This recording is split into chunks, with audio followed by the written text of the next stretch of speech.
pago del honorario, estipulado por el poder que protege al malhechor de los excesos de la venganza. Entonces, ¿han visto? Hoy sacaron a Garavito escoltado para el hospital. Pues, bueno, no es que a ese señor deberíamos hacerle, o sea, todo lo que se describe en la primera parte y debe castigar sería un poquito para lo que muchas personas quieren hacer. Castigo como solución de compromiso con el estado de naturaleza de la venganza, en la medida en que este último es mantenido por drenajes poderosos, quienes lo reivindican como un privilegio suyo.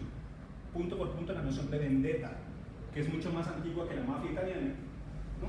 Pero que los caballeros, el orden de caballería, se abrogaba como derecho, ¿no? Sacaban sus espadas y decían, juntos en el linaje, juntos en tal cosa, juntos en la vida, juntos en la muerte y juntos en la venganza. Así que, ¿no? ¿Eso no es la época de la violencia? Sí, pero digamos que es un asunto bastante antiguo. Una clase, un combo, se abroga el hecho de que su condición de clase le permite lanzar castigo sobre otro en el orden de su condición subjetiva. La venganza también demostraba bondades. Sí, por ejemplo, si recuerdan la leyenda de los 47 Ronins, ¿no? Mi amigo el daimyo es deshonrado, el daimyo se hace el seppuku, los samuráis quedan sueltos, ahora son Ronins, ya no samuráis, se les quitan sus honores, etc. Y ahora planean una venganza que es legendaria, ¿no? Muchas películas a veces hay una de Kino que es tan buena. Pero, pues, ¿qué hacen los samuráis que ahora son Ronins? Pues su jefe simula durante un año ser un alcohólico, no sé qué, y durante todo un año preparan una venganza excepcional. Al final, todos tienen que sacrificarse en el seppuku al frente del shogun, pero cumplimos su venganza. Porque somos samuráis, somos de esta casta, no puede pasar que nuestro daimyo quede sin venganza, etc. Creo que no conocía que se obliga a una social. Por ejemplo, castigo como declaración de guerra y medida bélica contra un enemigo de la paz, la ley, el orden, la autoridad, a quien se combate con unos medios que no son otros que los de la guerra, como peligroso para la comunidad, el problema del enemigo interno. Como infractor de un contrato en lo relativo a los presupuestos en los que ya se sienta como un agitador, un traidor y un perturbador de la paz. Ejemplos. ¿Cuántos estudiantes han caído bajo este principio? No vamos a decir absolutamente nada. Muy bien, entonces fíjense cómo Nietzsche les muestra en su trabajo analítico un esquema metodológico que vale la pena revisar. ¿Ven? Es posible leer este texto en clave metodológica. Claro, para poder entender el esquema metodológico hay que entender en qué consiste la cuestión ontológica, epistemológica, etc. Pero digamos que si se avanza un poco en ese sentido, puede decirse que Nietzsche está entendiendo el acontecimiento, la desaparición de elementos históricos como las interacciones complejas que se dan entre sujetos en los que unas ciertas impulsos, instintos, valoraciones, formas de vida conectan, etc. Tanto así que Nietzsche va a decir que el problema de la verdad y el problema de la producción de conocimiento es una cierta forma de imposición. ¿Ven? La voluntad de saber la voluntad de verdad no es realmente una voluntad del conocimiento, es realmente una verdad de imponer ciertas cosas frente al mundo. Piensen en el momento paradójico en el que el Papa le dice a Galileo que firme su retractación, ¿no? ¿Se acuerdan? En 1605 Galileo, el Papa lo van a condenar, etc. Galileo firma la retractación y enseguida dice, y sin embargo se mueve. O sea, firma la retractación como diciendo, bueno, sí, me voy a retractar para salvar la vida, pero este conocimiento de esta. Hay una violencia, alguien diría, claro, la violencia de la iglesia, no sé qué, pero hay una violencia con lo que también hace el resto de la ciencia. Porque termina lanzando sobre comillas lo real, un cierto modo de entenderlo, de gestionarlo, de construirlo, ¿lo ven? Y esa misma comillas violencia, es que el problema con la noción de violencia en Colombia es que nosotros creemos que todos esos tiros y cosas, no, un ejercicio de fuerza que trata de imponer sobre otras posibilidades. Ahora, lo que se haga en esa imposición, cómo reaccione, cómo se enfrente, cómo se transforme, cómo cambie, es justamente el trabajo genealógico. ¿Lo ven? De eso es de lo que hay que dar. Bien, si ese es un ejemplo del problema de la investigación, ¿en qué parte del segundo tratado Nietzsche hace visible la metodología de la que acaba de hablar? Pues,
del sujeto. ¿Cómo se construye el sujeto desde el análisis, desde lo animal, el concepto de lo animal, al concepto del individuo, pasando por situaciones de, pues yo lo veía como en el tema de la utilidad que lo rescata, el sentido, pues el tema de la construcción de la memoria que ya se lo mencionaba, los actos de voluntad que van fortaleciendo esa relación del sujeto con el individuo como un sujeto soberano, libre y autónomo. Entonces, ese proceso de construcción del sujeto, pues yo lo había marcado dentro de la metodología para que hoy Nietzsche está hablando del sujeto como tal. No sé si... Bien, entonces toca empezar desde el principio. Y el principio es literalmente el principio del segundo tratado, ¿cierto? Que es culpa, mala conciencia y otras cosas afines. Pues yo lo veía como un tema de Benjamin, ¿no? Sí, pero entonces hay un problema. Yo ubico un pedazo que dice similar a traer al presente lo pasado. Bien, con la entonces, historia. vamos con calma. ¿Cierto? Yendo con calma, el primer problema es que el primer tratado es bueno y malo, ¿cierto? Y se hace un análisis filológico de la aparición del término, ¿cierto? Y Nietzsche dice, bueno, los que dijeron bueno y malo fueron aquellos que se abrogaban, asumían el derecho de poder decir que es bueno y que es malo, ¿cierto? Por estas razones, y hay unas fuerzas... No, en este caso es un problema de poder. El problema no es lo bueno y lo malo en el sentido de que yo soy consciente de lo bueno y lo malo, sino que yo en cuanto reconozco que yo soy el poderoso, designo qué es lo bueno y lo malo por voluntad de poder. Lo que tiene poder. Y lo sagrado entonces, ¿cómo operan en el primer tratado? El primer tratado lo que hace es dar la moral desde lo sagrado, de lo estabilizado, que está más allá del poder. Es una lucha entre la nobleza. Muy bien, entonces recuerdan ese problema de lo noble y lo bajo, ¿cierto? Bien, entonces ahí tenemos un libro. Porque es que ahí también hay una lucha entre la misma nobleza. Que los curas pertenecían a la nobleza. Bueno, pero entonces vamos por partes para no complicarnos, ¿cierto? Entonces vamos por partes. Entonces primera parte, ¿cierto? Una expresión de voluntad de poder, ojo que le voy a decir. La voluntad de poder no es algo que alguien tiene, es en sentido estricto algo que se expresa. ¿Ven? O sea, no es esto. Yo querría, no. Yo quiero y estoy haciendo esto para conseguirlo. ¿Sí me expliqué? Bien. Entonces, mi amigo Darwin que está allá afuera está tan vivo como yo. Solo que yo lo veo ahí al lado de ese montón de agua contaminada y esas cosas y pasan un montón de carros y le echan humo, etc. Y en ocasiones pues a mí me parece que es una cosa inanimada. Pero resulta que ese ser vivo está tan vivo como yo. Y a pesar de que tiene diferentes situaciones que enfrentar, diferentes velocidades, ¿no? Diferentes intensidades, ese ser vivo resuelve problemas desde el mantenimiento y su deseo de mantenerse vivo. ¿No? Nietzsche dirá, voluntad de poder no es un asunto inherente a nosotros, exclusivamente, no es un asunto de la vida. ¿Ven? La vida se afirma, la vida no se niega, ¿cierto? Siendo eso así, la vida, ciertos modos de vida luchan, se enfrentan, a veces ganan. Contra Darwin, que insistía en que la evolución de la vida funcionó por adaptación, Nietzsche va a decir que la evolución de la vida se da porque la vida experimenta las mismas posibilidades y las lanza. Y esa fuerza va y funciona o no funciona. Y en ocasiones funciona y desaparece. ¿Cierto? Como los 350 millones de años que vivieron los dinosaurios sobre este planeta, y luego un accidente rarísimo acabó con ellos y quién sabe a dónde habrá llevado la evolución de la vida a los dinosaurios. Pero como todos recuerdan, ese punto hizo que los mamíferos empezaran, Así que Darwin dirá, la evolución se da porque, Nietzsche dice, fíjense cómo en Darwin hay una cierta perspectiva moral de la historia. Un sujeto racional por adaptación. Claro, él avanzó en el sentido de la adaptación, pero Nietzsche va a decir, el problema es la adaptación, no es la adaptación, el problema es el poder. ¿Cierto? Ahora, siendo eso así, hay un momento en el que mi voluntad de poder se expresa. Ojo con esto. Yo no me imagino que tenga una voluntad de poder. La expreso en mi acción, en mi agencia. La llevo a cabo. ¿Lo ven? Pregunta para el investigador, más allá de la filosofía de Nietzsche. Pregunta para el investigador, ¿cómo se agencian esos modos de poder allá? Aquí se están dando. Sí, pero pues para allá. ¿Cómo hacen esos sujetos Entonces Nietzsche dice, hay unas pintas en unos sujetos que lanzan su fuerza sobre el mundo. Y entonces el mundo les contesta, ¿cierto? Les ponen los límites, les establece su estrategia funciona, no funciona, tal, ¿cierto? En una película llamada Alpha se hace una ficción acerca de cómo resultamos vinculados con lobos a los que amaestramos para convertirlos en perros. Y entonces el perro es una especie que se apareció porque nosotros los atrajimos. Entonces contra Darwin, oye, el problema no es la adaptación. Una especie se impuso a otra y entonces... Ahora, miren lo que pasa con el espíritu del lobo. ¿Cierto? Todas las culturas antiguas que se conectaban con el lobo lo resultaron como Dios. Pero pues esa forma de línea terminó conectada con elementos domésticos, ¿no? El mismo Kant dice que en la ilustración habría que hacer un análisis histórico de cómo pasó esta relación con nuestros animales domésticos, etc. Bien, pero resulta que por alguna razón en la ficción de la película, pero también en la pregunta que podemos hacernos de cómo pasó eso, pues un ser con un montón de fuerza se encontró con otro ser con un montón de fuerza, se conectaron, se vincularon y hicieron una asociación posible que... Y entonces yo no soy únicamente un existente, yo soy un hermano del lobo. Y si el lobo en una pelea en la que yo lo dominé me rasguñó y me sacó sangre, somos hermanos de sangre. Porque yo también le di, hicimos un vínculo y entonces... Y vienen todos a ayudar. Piensen en el espíritu caballo. Piensen en el caballo. ¿Qué hizo alguien que fue capaz de dominar un caballo? Hay seres humanos que pueden literalmente hablar con caballos. En el sentido de que pueden manejarlos, incluso un caballo salvaje. Se vinculan con su espíritu. Entonces dice esos seres que no son solamente hombres, sino hombres caballos. Pregunta, ¿eso pasó porque hubo una evolución de un sujeto? No, Nietzsche dice, hay unas formas de poder que se lanzan y esa voluntad de poder se expresa. Pero expresándose, pues las otras voluntades de poder contestan. ¿Cierto? Aquí nos metemos en un problema increíblemente complejo y en ocasiones aburridor para algunos, que es la dialéctica del amo y el esclavo en Hegel, en la fenomenología del espíritu, que tendrá tanta importancia en Marx, ¿no? Pero no vamos a discutir sobre eso ahora, porque esto no es una lección de filosofía. Pero sí viene el problema de qué pasa cuando yo lanzo mi voluntad de poder frente a otros y frente al mundo. Pues el mundo reacciona, los demás reaccionan, bien.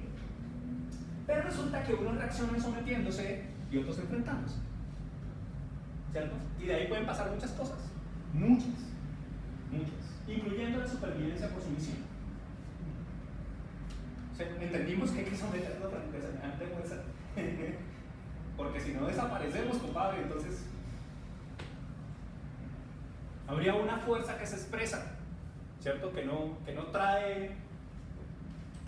Bueno, recuerden que hay que conocer mucho de física y de biología para estas cosas, pero ¿qué es lo único que puede modificar una fuerza en física? Otra fuerza. Lo mismo pasa en esta posición nietzscheana. La única cosa que puede modificar una voluntad de poder es otra voluntad de poder, otra fuerza. ¿No? Siempre es así, entonces aparece la expresión de la voluntad de poder y luego dice, no, espérate, me duele. ¿Sí? Alguien dice, me tiene sin cuidado y puedo hacer. ¿Sí? Hoy decimos, no, ¿qué es eso? ¿Cierto? Pero pues en un momento el otro gritaba, no más, y el otro le daba más. Crueldad, dice Nietzsche, una violencia, una crueldad sistemática instaurada, incluso en el saber, incluso en el conocimiento.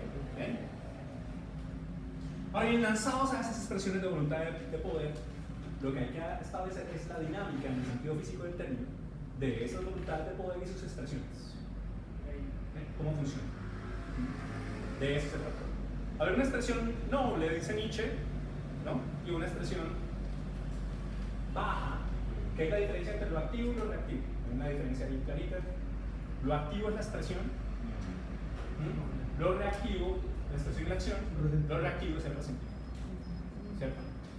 Entonces aparece el problema de la venganza en efigie, ¿no? Que en latín significa que yo daño al agresor de la voluntad de poder, pero lo hago sobre su máscara, sobre su estatua, pero no lo hago sobre él. ¿Ven? ¿Cierto? Entonces aparece la máscara del emperador o la estatua del emperador y yo jodo al emperador. Perdón, a la estatua del emperador. Y al hacerlo, creo que me vengué de él. Nietzsche dice, eso es resentimiento clásico. Porque ahí no hay realmente acción. ¿Ven? Hay una reacción a. una fuerza viene sobre mí, una voluntad de poder viene sobre mí. Y yo quedo o sometido o derivado por esa fuerza, y entonces ahora no sé cómo manejar esa fuerza, porque la única cosa que puede modificar una fuerza es otra fuerza. Y entonces en lugar de modificarla a través de mi propia voluntad en un juego complejísimo de interacciones, lo que hago es verme sometido y mantener el sometimiento a través de... y no hacer nada para modificar. ¿Qué es eso? Resentimiento. Entonces, por ejemplo, en las verdades de la vida cotidiana, respecto de algo que llaman biodescodificación, es uno de los discursos, ¿cierto? Que ¿por qué usted se enferma? Usted se enferma porque el cuerpo está expresando un estado de su alma, un estado de su espíritu, un estado de su esquema emocional. Es, por ejemplo, gastritis, biodescodificación de la gastritis. Entonces, dicen los que saben sobre eso, que la gastritis es un conflicto de separación no resuelto, igual que otras enfermedades como, por ejemplo, la candidiasis vaginal o ¿cuál es la otra que es conflicto de separación? Bueno, algunos aspectos líricos. Bien, entonces, ¿qué pasa ahí? Según esa posición, yo no he podido, el estómago, digerir mis emociones. Nietzsche dice algo parecido, ¿no? El problema del olvido es que yo debo digerir incluso mis propias fechorías, porque si no me atasco ahí, ¿no? No he podido digerir mis emociones, y entonces como no las he podido digerir, especialmente porque tengo un conflicto de separación, es decir, la incapacidad de decirle al otro que se vaya para la mierda. Y entonces, como no soy capaz de decirle al otro, ¿sabe qué? Hasta aquí llegamos, no me aguanto más, por las razones que sean, que van desde el sometimiento económico que yo tengo porque el macho es el que paga, ¿no? Y dicen mis amigas, el que me coge el culo me da para el mercado. El problema de la prostitución exclusiva en los análisis que hace la anarquía en Proudhon, ¿no? Una configuración del matrimonio como prostitución exclusiva porque yo termino organizando una relación económica bajo mi interacción sexual. Ahora, en ese orden de ideas, yo soy incapaz de establecer una ruptura frente a esta situación, y como no puedo hacerlo, la mantengo a pesar de, y hago cosas como rumiar, ¿cierto? Converso con mis amigos, y es que si fue puta ese señor P, la señora tal, y digo todas esas cosas, pero no soy capaz de hacer nada frente a la situación. ¿Ven? Es que mire lo que pasa con esta sociedad, señor. Sí, no. Si por fin tuviéramos, si al menos se pudiera probar que en Colombia no hay ningún político que valga la pena porque todos la deben. Oye, ¿y qué haces tú frente a eso? No, pues yo a veces veo televisión y le grito al televisor. ¿Eh? Oye, pero es que si salgo a la calle, de pronto el policía me da, ¿cierto? O si, por ejemplo, estoy en los territorios y allá están los fierros, pues. Entonces la gobernadora indígena, de hace poquito, le dice a su comunidad, ¿no? Días después la matan, ¿no? Si nos callamos, nos matan. Si hablamos, nos matan. Entonces hablamos. Pues si el precio de esto va a ser la muerte, pues... En fin, para no ponernos tan trágicos, etc., aunque todo es tragedia de Nietzsche, la cuestión está en reconocer que lo único que puede afectar una voluntad de poder es otra voluntad de poder. Ahora, supongan que las voluntades se enfrentan, luchan, lo hacen de manera creativa, etc. Nietzsche muestra cómo el problema con el judeocristianismo no es que ellos sean los malos, comillas, sino que inventaron el concepto de lo malo. Y lo inventan diciendo el malo es el que no es como nosotros, ¿no ven? Al bueno, inicialmente, el ejercicio de la nobleza no le interesa quién es el bueno. ¿Ven? Él expresa su voluntad de poder. Pero el malo emerge en el mundo, dice Nietzsche, porque decimos nosotros los buenos, ellos los malos. Y cuando eso pasa, hay resentimiento, dice Nietzsche. No se trata de saber si Nietzsche tiene razón ahí o no, habrá que discutirlo. Lo que sí es cierto es que hay un horizonte histórico, filológico, un análisis del lenguaje que sirve como método. Y desde ahí la genealogía se ocupa de lo que llamamos prácticas discursivas, es decir, de discursos, expresiones, ¿ven? Que no solamente se dan en los textos, también pueden darse incluso en la obra de arte, etc. Para todo simbólico. Sí, por ejemplo, ¿no? Nietzsche, ¿recuerdan Nietzsche contra Wagner? ¿No? Nietzsche atacando la música wagneriana, diciendo que el Parsifal, ¿no? Es especialmente la degradación total de la moral, etc. Pero no estamos aquí para explicar Nietzsche, sino para insistir en la cuestión de todo. Bien, entonces, si eso es así, pregunta, supongan que le preguntan hoy a las personas que lo rodean. En el fondo se sabe que le estoy preguntando a ustedes mismos, pero supongan que le preguntan a las personas que lo rodean. A la gente que realmente les importa, ¿no? No a sujetos alejados de... No, a la gente que realmente le importa. puede usted establecer una cierta relación ética con usted mismo sin culpa. Pongamos por caso que usted se llene los 5 horas más tarde después de esta clase tan aburridora y inútil, ¿cierto? O mañana, o el viernes, o el sábado. Y usted dice esto, pues a la luz de cualquier molécula con la que usted se conecta, CH3H2OH, MDMA, tetrahidrocannabidiol de segunda generación, la que sea. Usted se conecta con la molécula, ¿cierto? Y empieza a expresar tal cosa. Y en una combinación de esas usted dice, pues mira, yo he asesinado la culpa en mí para establecer el principio fundamental de la responsabilidad. Me niego sistemáticamente a ser culpable, pero acepto mi responsabilidad en el orden de mi libertad, porque no hay libertad sin responsabilidad. ¿Se la creen? ¿Son capaces de decir de verdad que sacaron la culpa de sus vidas? No, porque aquí se dice que justamente Sí, el problema no es el texto. El problema no es el texto. Nietzsche tiene una hipótesis frente a eso. El problema es la problematización.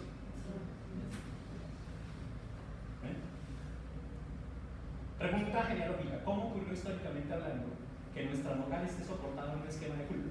¿Quiere que sea planteado? ¿No? Sí, no mucho.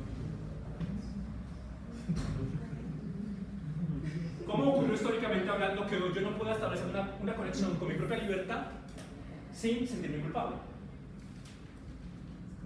Especialmente en ciertos ámbitos. Por ejemplo, coger el perro a patadas. No necesariamente el mío, puede ser el del vecino. Yo cojo un perro a patadas. Pregunta, ¿debo sentirme culpable por eso? Hay un momento histórico en el que ese elemento no tiene ningún sentido. ¿Cierto? Si alguien se sentara y dijera, mira que me siento muy mal porque cogí el perro de la vecina a patadas o mi propio perro a patadas. Pero hoy, en la que los animales tienen derechos, ¿no? Yo recuerdo ese momento histórico cuando en Colombia apareció ese problema. Un señor de un taller cogió a su perro y lo incendió. No existía reglamentación jurídica en Colombia sobre eso. Entonces empezó el trabajo jurídico.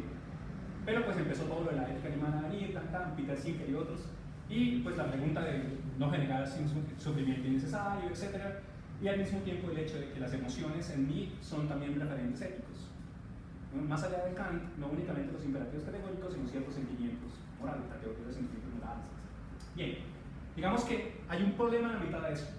¿Sí? Ojalá el problema fuera teórico. Sí, Nietzsche se burla de ustedes, está siendo irónico. ¿Ven?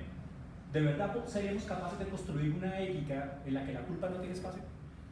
La ciencia y las leyes están construidas sobre el principio moral. Pues ahí, ¿cómo se escapa? Es muy complicado. O sea, habría que regresar al instinto, pero ya lo cortamos, ya. Pues somos como animales domesticados. Sí, porque Bueno, habría que ver eso hasta qué punto es cierto y qué no. Porque hay una dinámica de fuerzas en la que, por ejemplo, podría haber una especie de idealización de lo animal.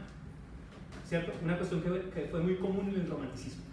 Recuerden que Nietzsche es el último de los románticos, ¿no? Del movimiento romántico alemán, ¿no? De alguna manera Nietzsche todavía está conectado con elementos del romanticismo. Pero no se trata de decir, le da rienda suelta al animal que hay en mí. Mis instintos básicos. Porque, bueno, los instintos son eso, pero no son productivos, no son creativos. ¿Ven? Claro. Algunos animales han conseguido maneras de resolver su hambre, su sed, etc., que es el primer bloque de la construcción de conocimiento. Dirá Nietzsche, pues tenemos que resolver necesidades y la vida nos impulsa a buscar la manera de resolverlas. ¿Ven? Ya no por adaptación, sino por voluntad de poder que consigue mejores posibilidades y aumenta su poder. ¿Ven? Pero, por el otro lado, está el hecho de que los instintos solos no crean nada nuevo. Nietzsche dirá, el conocimiento es un choque entre instintos. ¿Ven? No dice en una metáfora en otra parte, que es como el choque de dos espadas, pero el conocimiento no es ni la espada ni la espada es, sino la chispa que salta de ambas. Entonces yo utilizo la maravillosa e increíble estrategia para subyugarte, dominarte, moverte como yo quiero. Pero yo te hago la maravillosa e increíble contrajugada número 15, que tengo aquí, y ¡pum! Te gané. Entonces, ¿qué es el conocimiento? Es la aparición de unas luchas, de unos enfrentamientos ahí. Ya no únicamente la recuperación del animal que hay en mí. ¿Ven? En la cuestión del devenir animal en Deleuze insistirá que no se trata de hasta que el animal. ¿No? ¿Saben qué es la práctica sexual del plenitud? el animalidad. Yo tengo un animal tótem, me pongo una piel, no les incendio la imaginación.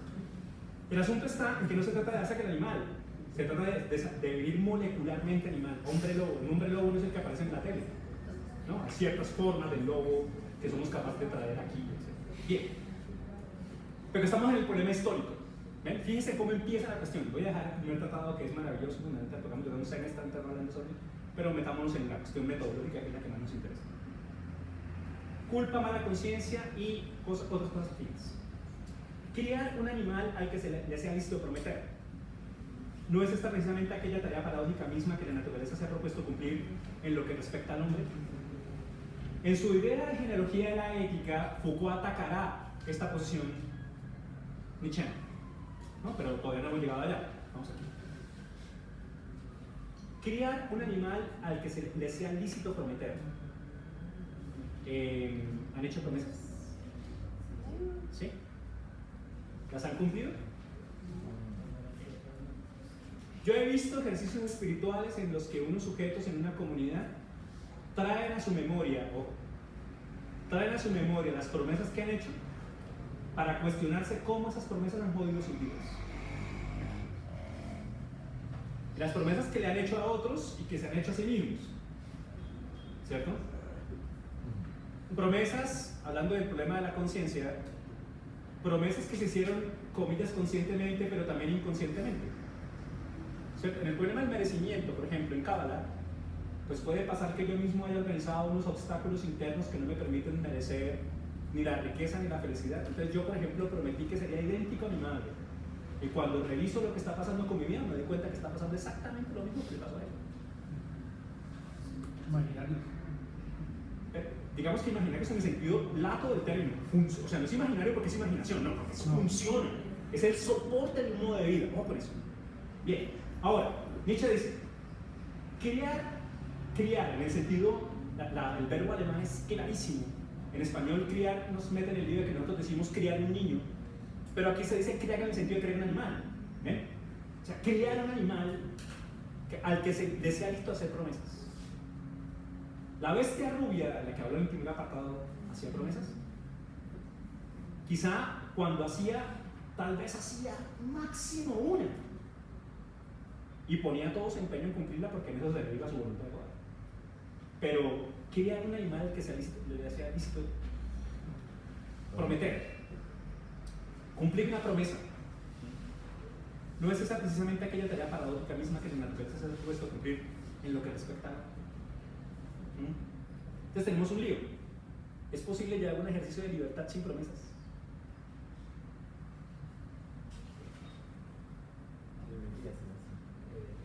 Complicado, ¿no? Complicadito. Porque, por ejemplo, después de esta clase tan aburridora e inútil, van a chatear con alguien o hablar con alguien, ¿cierto? Yo te prometí que te llamaba en la tarde, o usted hizo una especie de acuerdo extraño según el cual después de clase siempre debe llamar a su otro significante. Oye, imagínate que me enteré hoy que la luna es tan libre que podemos resolver esto.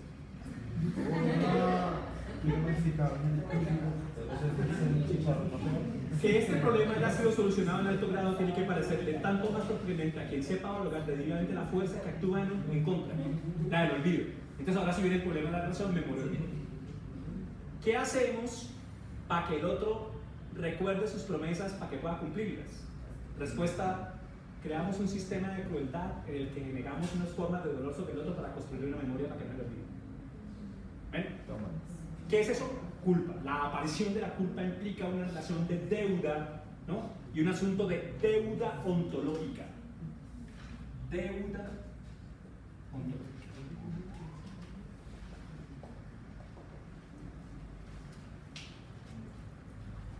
Los estudiantes dicen en primaria, en el colegio, ¿no? Porque así les han enseñado, debo estas competencias, debo estos logros, ¿cierto? O sea, su papá le debe al banco, o sea, adultos le debemos al banco, debemos las promesas que nunca cumplimos. Juré que te iba a amar en de aquí hasta la muerte, etcétera, pero me quedó grande esta cosa cambió. Deuda ontológica. Mis modos de ser están incompletos si no se cumple esto otro que yo dije que iba a hacer. hoy eso tiene una tremenda importancia en ciertos aspectos espirituales y en la búsqueda de la relación entre verdad y libertad. Por ejemplo, ruptura amorosa. En una ruptura amorosa, lo primero que usted cobra es lo que el otro le debe. No solamente en términos económicos. ¿Te acuerdas cuando me conociste? ¿Te acuerdas que eras A, B, C, D? Estabas llena de miedos. No sabías qué hacer contigo misma al respecto de tu miedo a la soledad. Pasaste conmigo una cierta experiencia que te permitió, y entonces el otro contesta, pero tú me debes, pero tú me debes. Ontológico. Pregunta, ¿cómo se construye un acuerdo en el que se rompe una relación afectiva intensa, en el que queda claro que no nos debemos nada porque siempre fuimos recíprocos? Incluso esta generosidad que te ofrezco aquí ahora implica la tranquilidad de que sé que este ejercicio de generosidad será recíproco. No, mira, es que yo parto del hecho de que no hay reciprocidad en nuestra relación. Porque yo vine a salvarte, porque yo soy la víctima, porque triángulo víctima, victimario, salvador, bastante conocido en psicología. Pregunta, ¿cómo se hace una ruptura amorosa sin terminar en culpa? Respuesta nietzscheana, pues en tanto en cuanto puedas entender que no hay deuda ontológica. ¿Y cómo sabemos el tema de la voluntad de ser libre? Digamos que ser libre para Nietzsche no sería únicamente el hecho de que alguien me abrogue una posición de ley o de derecho o incluso una posición autónoma que yo misma me abrogo. Termina siendo la posibilidad de expresión de mi propia voluntad de poder. Ahora, hay un momento en el que lo activo, o sea, la acción, dirige una fuerza, se mueve hacia, en un agenciamiento. Y otra fuerza aparece. Cuando esta fuerza activa enfrenta a una fuerza que quiere separarlo de lo que puede,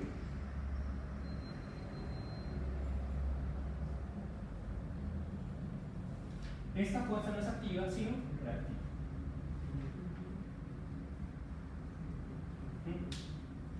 Entonces, hola mijo, yo creo que yo ya después de haber creado Chile y todo eso, yo creo que yo puedo volver a la universidad. ¿Usted? Una fuerza, una voluntad de poder se despliega y aparece otra que quiere separarla de lo que puede. ¿Ven? Esa dinámica no se da únicamente con lo comillas externo, porque en sentido estricto no habría una relación externo-interno como tan delimitada. No, hay una dinámica, un conjunto de relaciones.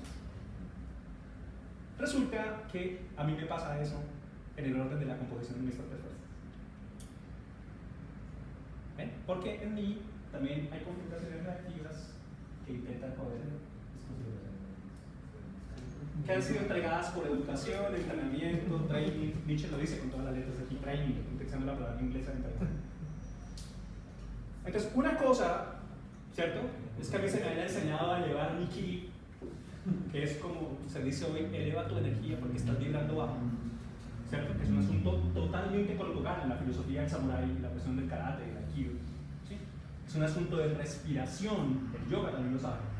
Así que no hay nada, comillas, de espiritual trascendente en elevar la energía. Un asunto de saber respirar. Traigo el poder al tándem. Respiro cuando digo ki. El ki expresado no es mi respiración, no es una fuerza que viene por allá. ¿Ven? Cuando traigo esa fuerza,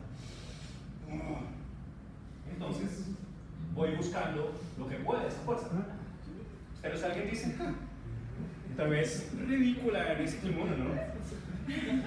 O sea, uy, ¿de verdad es cinturón negro? Sí, yo sí, ¿quieres ver? ¿Quieres ver que es una maguachi en tu cabeza? ¿Ven? Una fuerza se lanza, pero hay un momento en el que hay elementos activos y reactivos también en mí. Hay un momento en que esta dinámica es fundamental. Nietzsche lo explicará en otra parte, ¿no? Es un problema de la ética nietzscheana, la metafísica de la fuerza. Pero digamos que en esa relación activo-reactivo también se puede utilizar para averiguar cómo funcionan esos modos de voluntad de poder en una sociedad específica. ¿Qué es lo que él hace con la cuestión judío-cristiana? Ahora, ¿hasta qué punto es ese elemento considerado o no, etcétera? El asunto está en que aquí la culpa termina siendo un modo de tomar unas fuerzas para separarlas de lo que pueden. ¿Lo ven? Y bueno, no moleste más, siéntese preescolar, kinder. Yo quiero subirme al pupitre. Y cuando me subo, entonces, me acuerdo mucho que la primera vez que escuché el concepto de líder negativo, estaba creo que en primero de bachillerato o algo así. Y un profesor decía de una niña bastante inquieta y muy inteligente, ya terriblemente hermosa también, pues, la trifecta completa, pues, y por tanto peligro, ¿no? Bella, inteligente y desaplicada, perfecta. Pero pues para los profesores, y especialmente para las profesoras, era la líder negativa que y lo primero que nos dijeron fue, no la siguen. Todo el mundo puede. Al contrario. Pregunta, una fuerza se expresa, otras fuerzas quieren venir limitadas, pero eso también pasa con nosotros. Recuerden, ahora, Nietzsche preguntará en su ética, en otras partes, especialmente voluntad de poder, si, voy a decir esto en una metáfora que él mismo usa, pero lo voy a decir pedagógicamente. Si tus fuerzas fueran susceptibles de ubicarse en una especie de corona, la figura simbólica es muy importante en tradiciones místicas, ¿no? La corona. Y aquí está la parte más alta de la corona. Pregunta, ¿cuál es la fuerza que es capaz de subordinar las otras que tienes? Hay una dinámica de fuerzas que funciona en el interior de uno en el orden de la voluntad de poder, pero el trabajo de uno, lo que llamaríamos comillas conciencia aquí, ya no sería ser consciente de otra cosa, sino de cuál es la fuerza que subordina las otras. ¿Cuál es esa fuerza que subordina las otras? En ti. Ahora, en el análisis social habría que ver cómo se instauran unas fuerzas que subordinan a otras fuerzas. Y puede verse, se puede hacer una cartografía de ellos en el sentido de Lesiano, se puede ver. Bien, en este caso entonces se trata del hecho de que la culpa aparece como una estrategia que tiene por objeto configurar una memoria en la que se determina el modo de que un sujeto haga unas ciertas cosas. Bien. Miren 3. Contra Hegel y contra la filosofía moderna.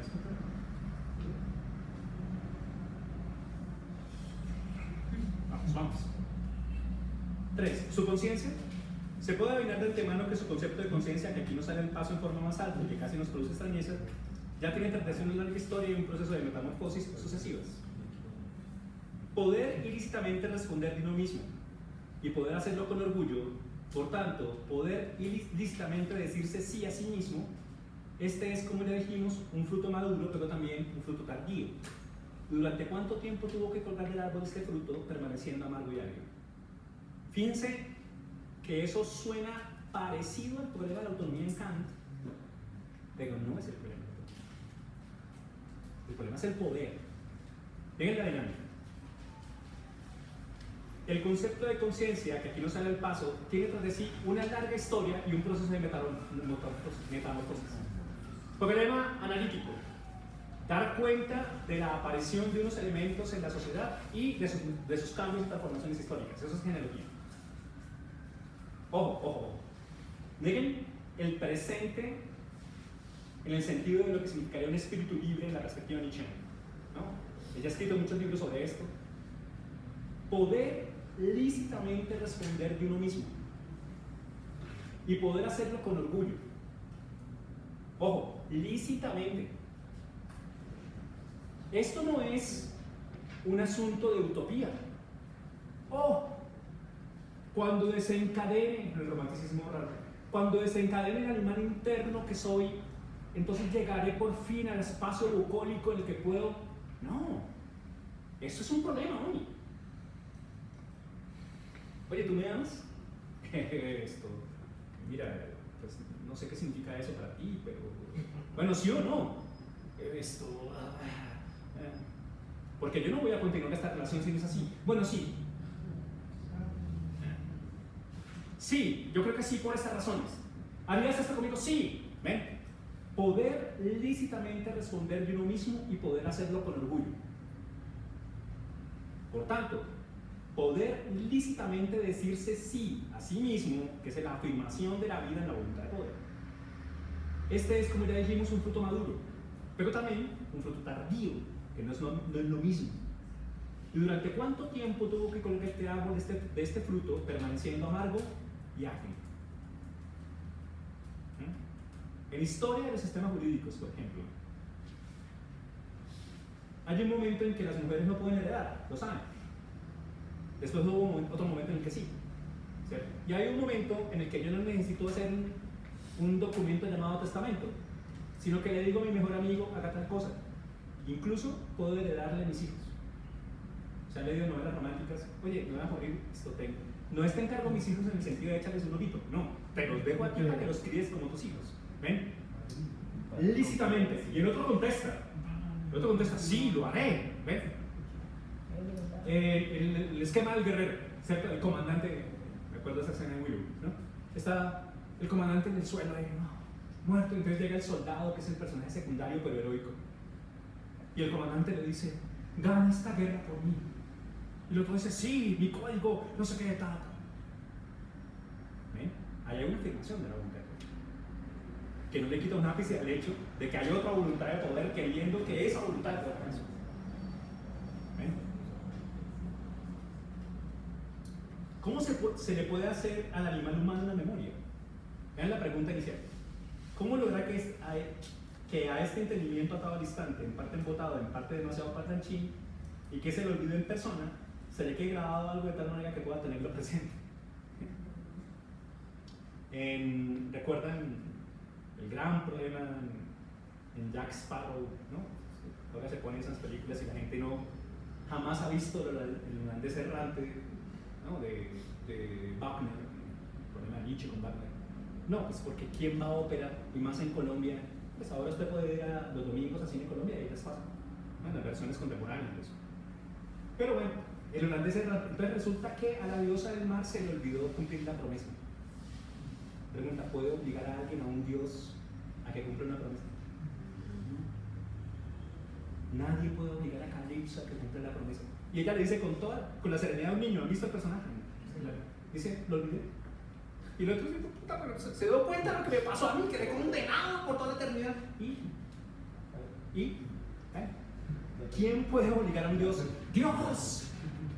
Yo te hice yo te hice esta promesa, cumple ahora lo tuyo. Ah, no, entonces le quito el niño a San Antonio.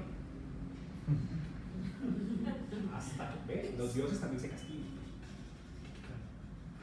Según es fácil suponer, este viejísimo problema no se solucionó precisamente con respuestas a instrumentos dignos de ternura. Antes bien, nada más terrible y más inquietante en toda la prehistoria del hombre que su mnemotécnica, que como recuerdan es el modo de construir una memoria.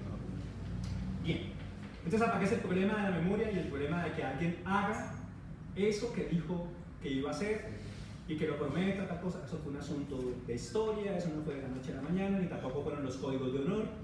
Cuando un ser que expresaba su voluntad de poder en términos de lo activo le promete a otro a alguien, lo hace. Y no necesita poner eso en ningún contrato. Pero luego aparece la posibilidad de, muéstrenme un elemento de promesa que no tenga una cierta crueldad intrínseca.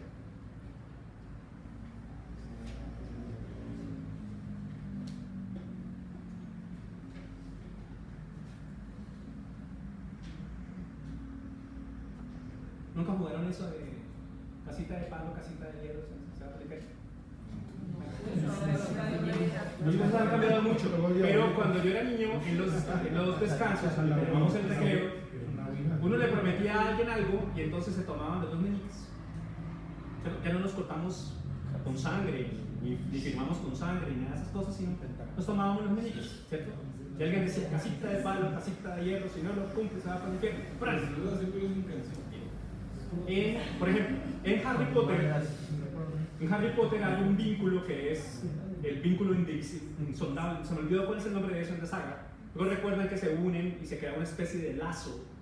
Y si el otro no lo cumple, se muere. ¿Lo recuerdan? Bien, y eso, la maldición inquebrantable. Bueno, ese elemento expresa de manera clara qué significa eso de poder hacer una promesa. ¿Lo ven? Hacer una promesa, dice Nietzsche, implica un elemento que siempre te recordará que la hiciste. Sí, y detrás de eso hay un aspecto cruel para que pueda mantenerse, ¿no? Bueno, en el fondo el problema está en que si una voluntad de poder olvida una promesa, y es capaz de soportar la comillas crueldad que le van a meter, pues le resbala, ¿cierto? Pues al fin y al cabo Calipso dice, pues sí, pasaste la eternidad, pero eso no es un problema. ¿Qué vas a hacer? A ver, pues no puedes hacer nada, pues, más que llorar y tratar de moverme a la tentación. Bien, 5. Ahora bien, como cabía esperar de lo que hemos hecho notar anteriormente, el intento de hacer presente en esas relaciones contractuales despierta más una sospecha y resistencia contra la humanidad primitiva que las creó permitió.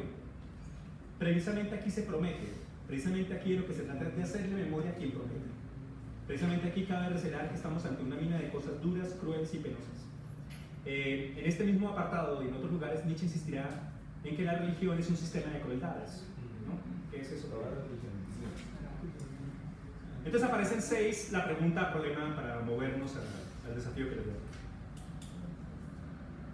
Preguntémoslo de otra vez. ¿En qué medida puede ser el sufrimiento la satisfacción de una deuda?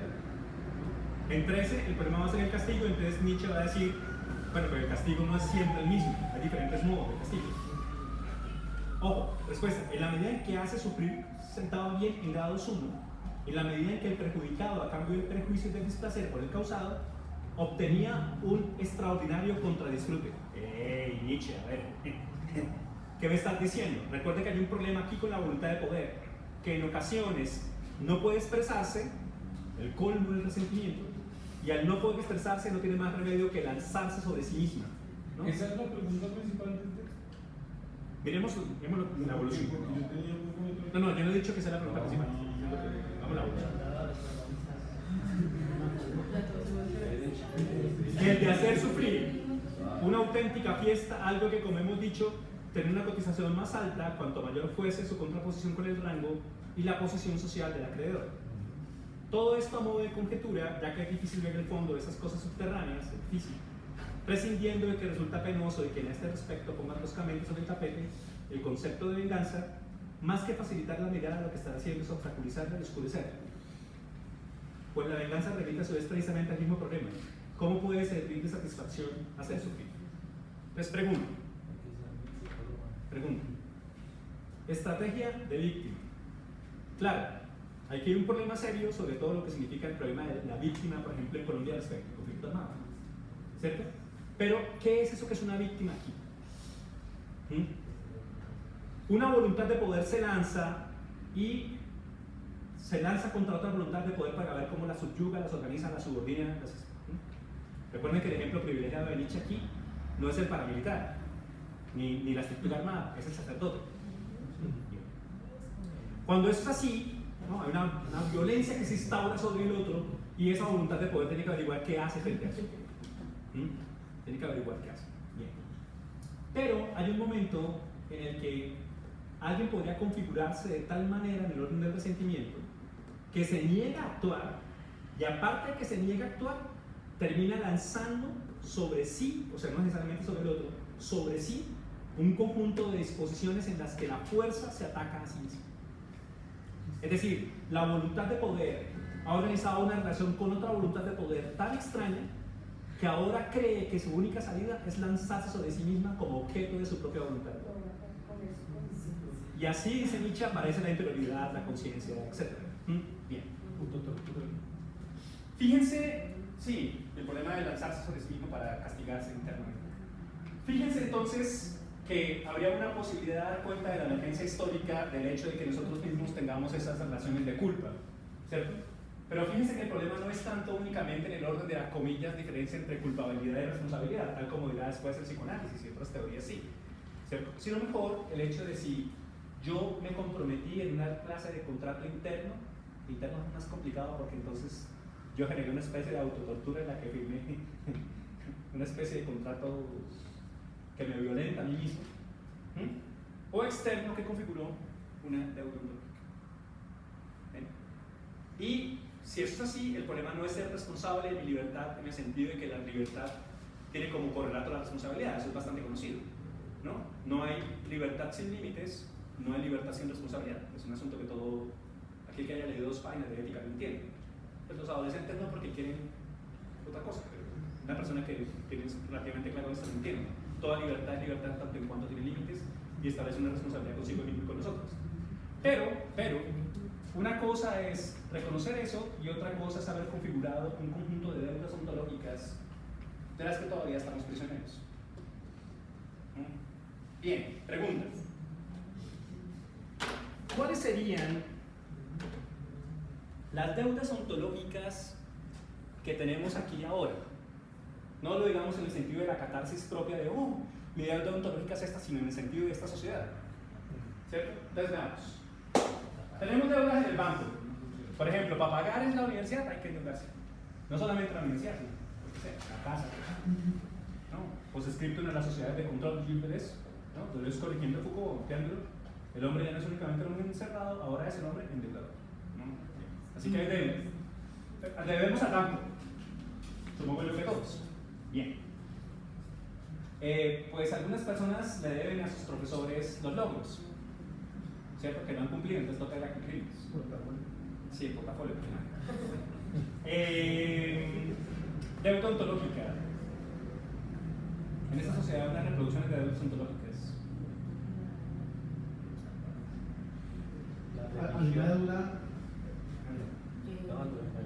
Hay una deuda contemporánea grave que es el medio ambiente, todo el día cosas, el ser humano. Me siento increíblemente culpable de gastar demasiada agua, mientras las empresas lanzan miles de tóxicos. Lo que hicimos.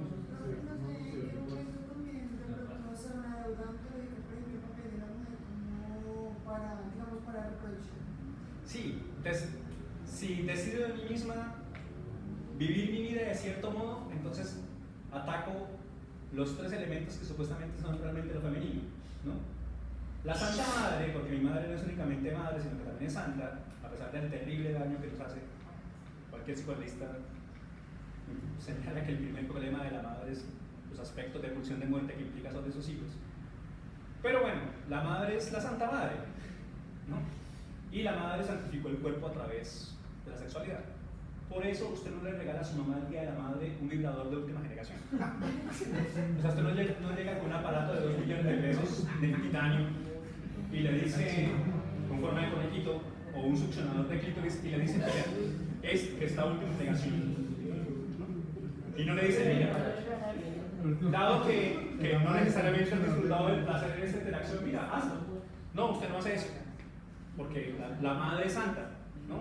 Los psicoanalistas dicen, en mi imaginario de niño, mi madre no caga, mi madre no menstrua, no tiene esputo, mi madre no se equivoca, la idealización total de la madre, ¿no? Bien.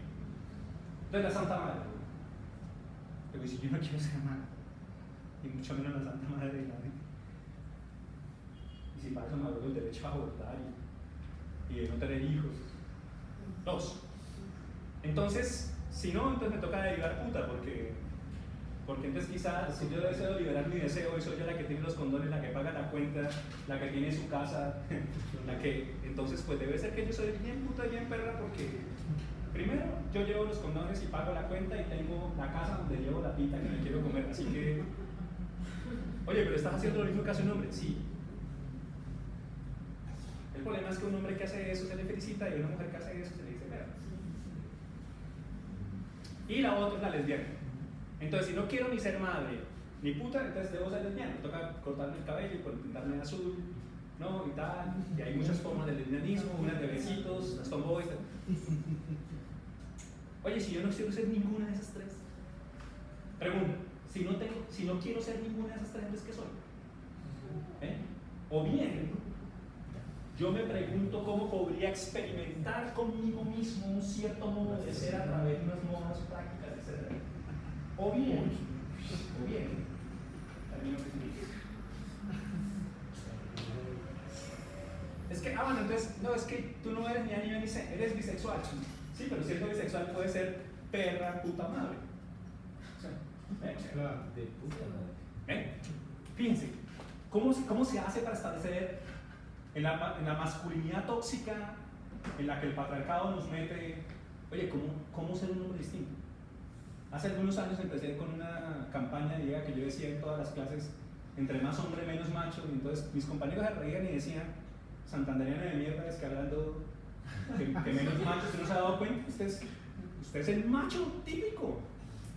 mire su arrogancia, usted habla, es agresivo, es... Bueno, pero si me estoy esforzando por averiguar cómo hago para no ser eso. Pero cómo se hace para ser cada vez más hombre y entre cada vez más hombre menos macho. Hay algunos que creen que es imposible. ¿Ven? Ahora, en tanto que comillas macho, eso implica que lo único que tengo en mi relación con mis compañeras es deudas ontológicas, heridas.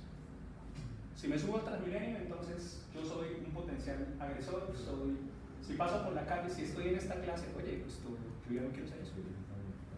Yo digo a mí misma, oye, ya no quiero seguir jugando el juego en que entonces la única relación posible con el otro es de subordinación o de víctima. No, o sea, yo quiero jugar este juego como iguales.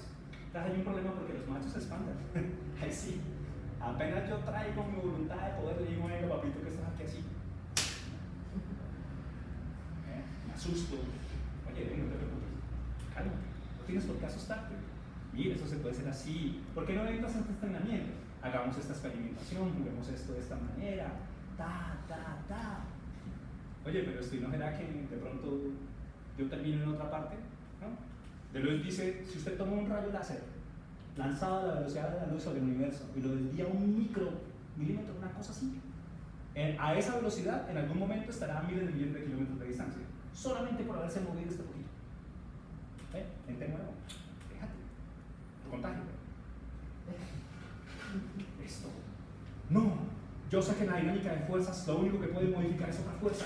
Así que estás tratando de meter, de contagiarme. Sí, ven, ¿por qué no experimentas esto de otro modo?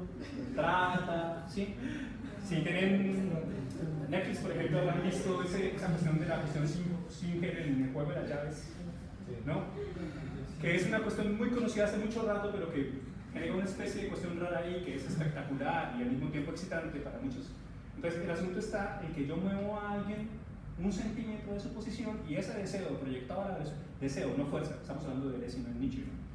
Proyectado a la velocidad de la luz en un movimiento de velocidad intensa, dice Deleuze, me lleva a otra parte.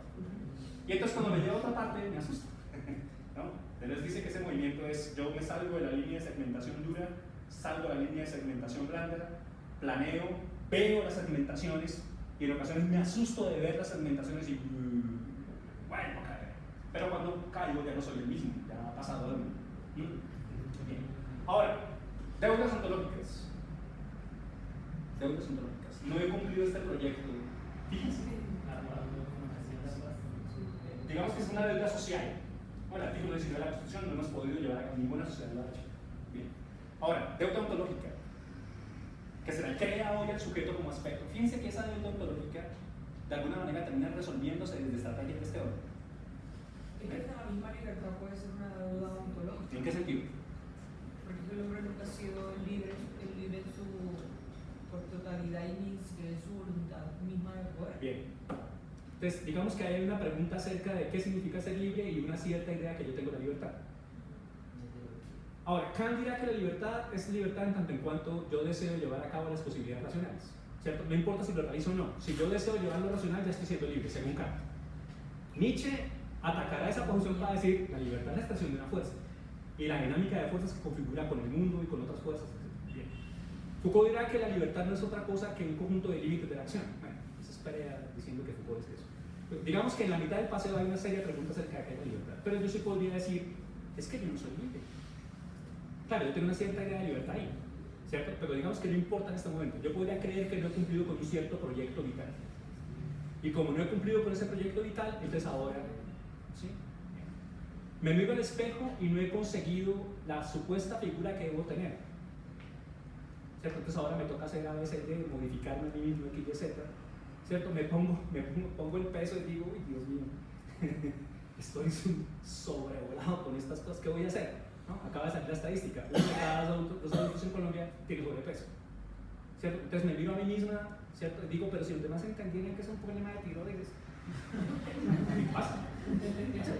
¿No? Que no es que yo... ¿eh? Fíjense la configuración de elementos ahí, comillas faltantes, ¿no? Lógica de carencia, diríamos, atacando el psicoanálisis, según la cual esos elementos hacen viable la posibilidad de que aparezcan unas estrategias que si yo enfrento, lo hago en unas ofertas que tiene el capitalismo para resolver mis, comillas, deudas ontológicas. No es únicamente que a mí me llamen del banco para decir que me van a comprar la cartera, es que también me llaman de ciertas partes o me ofrecen la posibilidad de que yo pague mis deudas ontológicas. Bueno, el chiste que le dice que Nietzsche tiene ese llega a ser el que eres. Supongan que a la entrada del gimnasio o a la entrada del terapeuta dice llega a ser el que eres, ¿cierto? Entonces usted interpreta eso mal, o sea, no nietzscheanamente, y dice, "Ah, no he llegado a ser el que soy, luego debo hacer algo para llegar". Entonces alguien dice, mira, en este lugar vas a conseguir todo tu potencial, vas a llevar a cabo esta transformación interna para que por fin seas aquel ser que siempre has querido ser. Respuesta nietzscheana: mi voluntad de poder no necesita que usted la clasifique en estas categorías, sino que quiere expresarse de estos modos. Ahora, habrá que ver si sirve o no sirve esa expresión, cómo se conecta eso con los demás, hasta dónde llega y por qué, ¿cierto? Pero si a mí me van a ubicar en una cierta normalización según la cual ser feliz es esto, pues lo que está haciendo es tomando mi fuerza y llevándola por un cierto canal para llevarnos a una producción que es especialmente la producción de mi forma de existencia. Es Marx. Sí, Porque hay un problema con la versión de alienación en Marx, y es que es negativa, es decir, es negativa en el sentido hegeliano del término, hay una negación del ser. Cuando lo que estamos diciendo aquí es que con Nietzsche, con Foucault, es que hay una producción, hay un ser que se produce de cierta manera, se diseña, se construye de cierto modo. ¿Lo ven? Así que, bueno, bienvenidos a los bancos que les van a resolver sus deudas ontológicas. ¿O no? Profe, entonces, ¿en qué manera, o bueno, también se constituye, digamos, cuando las personas con todos estos rituales espirituales que tratan como de subsanar todos esos temores, culpas que tienen pasado, como la toma de Yahé, la toma de, bueno, Cosmo, de LSD y demás? Finalmente lo que está buscando es subsanar estas deudas ontológicas. Pienso sería que el querer hacer eso es una voluntad de poder activa. Bien, esa es una muy buena pregunta y nos toca tomarla con calma. Pero voy a contestar esto y entonces se mueven a hacer el análisis de texto que les pedí. ¿Sí? La dinámica implica que no hay una dialéctica, es decir, no hay un choque entre A y B, sino hay dinámicas de diferentes órdenes. Entonces pasa que en ocasiones la única manera de activar una fuerza es precisamente porque una fuerza reactiva se le opone. Es raro, ¿no? La noción de resistencia de Foucault se va a conectar un poco con eso. Y para poder hacer que esa fuerza se modifique o vaya a otra parte, debe aparecer ese movimiento de separación de la fuerza de lo que puede. Voy a explicarlo así. Es un problema metafísico blue en el que no quiero gastar mucho tiempo porque, insisto, esto no es una lección de filosofía. Hegel insistirá en que la negatividad es la que determina cómo vivimos, incluso nuestra relación con nosotros. Y la negatividad es esto: el mundo no está para ti, idiota, no, el mundo está contra ti, ¿cierto? Lanzado y arrojado, dirá Heidegger, al mundo. ¿Tú crees de verdad que el universo está aquí para ti? ¿Sí? ¿En serio? No. ¿Se acuerdan de la señora que se perdió en la selva con sus hijos? ¿Cómo? Digo la historia de cómo se sobrevivió, ¿no? El hecho de que aparece el espacio como amenaza completa para la vida. Nosotros decimos que aquí ya no pasa eso, pero por algo le dicen esto jungla de cemento, ¿no? Pues porque allá afuera hay unos riesgos. Entonces hay un asunto de negatividad ahí. Hay unas oposiciones frente a la vida y según eso hay una cierta evolución justamente porque aparecen esas negaciones. Lo que Nietzsche va a decir es que no hay negación sino afirmación. Y ahí la afirmación es afirmación creativa. Luego supongamos que yo me pongo creativo y aparece una fuerza que bloquea mi creatividad. Esa fuerza que bloquea mi creatividad puede hacerme o distanciarme o separarme de lo que mi fuerza puede, o puede hacer que yo haga cualificar esta actividad, que la haga mejor, distinto. Pero de manera paradójica puede pasar que esta fuerza reactiva capture la activa y la convierta en reactiva. ¿Qué pasa? Ese es el problema del sacerdote. Entonces, ¿qué pasa? Sí, buenas, mire, lo que pasa es que yo tengo unos impulsos extraños, corporales, que cuando los satisfago me siento muy bien. Pero después eso genera problemas porque resulta que era con un cuerpo indebido, con un asunto de contrato social que no cabía, tocaba pagar, me echaron a la cárcel por eso. un límite, ¿cierto? Y entonces la fuerza activa se expresó, la reactiva llegó y cogió la activa y la convirtió en reactiva. ¿Sí? ¡Tú! ¡Pecador! ¡Eres un pecador! No, yo lo único que hice fue sacar mi impulso y llevarlo.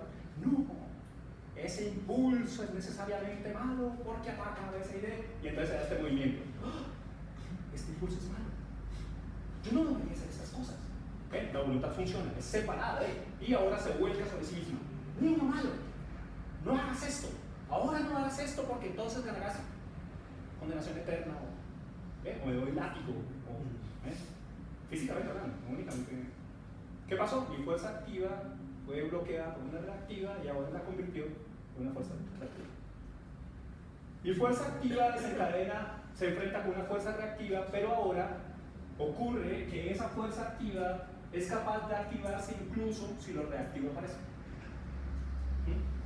Entonces hay un momento en que la fuerza activa se conecta con lo reactivo quiere capturarlo como mío, siendo capturado por el agente Smith, ¿cierto? Y entonces parece que sí. Y luego reacciona y entonces toma la fuerza reactiva y la convierte en activa, luego ya no es la misma fuerza. Ahora es diferente, que es el caso, por ejemplo, del arte. Es el arte del esquema de la creación estética. Pues en esa sociedad de la asepsia nos enseñan que ese tipo de cosas simplemente son nocivas para el cuerpo, que son mecanismos de huida, ¿cierto? Pero habría que ver, por ejemplo, en Baudelaire, que es una especie de habitante de calle, por eso es el tema más importante de la modernidad.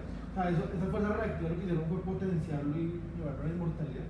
Sí. Pero solamente un mujer. Pero habría que ver, sí, habría que ver cómo. Un Rambo. Sí, porque hay momentos en los que la fuerza reactiva es capaz de joder reactiva. Entonces, en este caso, hay un problema ético. Y es como hago yo para tomar una fuerza activa que es capaz de subordinar las otras. ¿No? O sea, pero ese problema ya es ético, ya no es un problema de investigación. Bien, entonces lo que les voy a pedir ahora con estas explicaciones es que me hagan el favor de ubicar los aspectos metodológicos de dos. Tenemos